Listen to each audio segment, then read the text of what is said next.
আমরা বাঙালিরা খুব ইনোসেন্ট আর মিষ্টি। খুব তাড়াতাড়ি আমরা সব কিছুকে সত্যি বলে মনে করি। এই যেমন দেব শুভশ্রী জুটিটাকে নিয়ে সোশ্যাল মিডিয়াতে যে সবগুলো চলছে এখন। কালকে আমাকে আমার ছোটো মাসি ফোন করেছিল। সে চিরকাল দেবের অনেক বড় ফ্যান।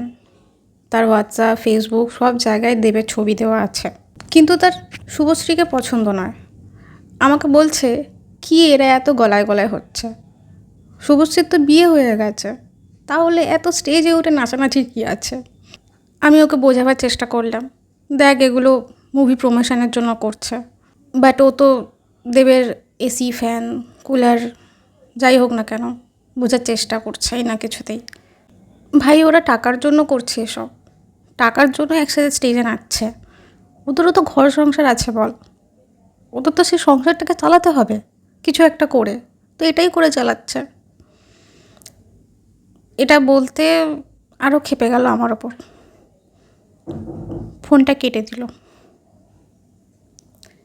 কে বোঝাবে এদেরকে।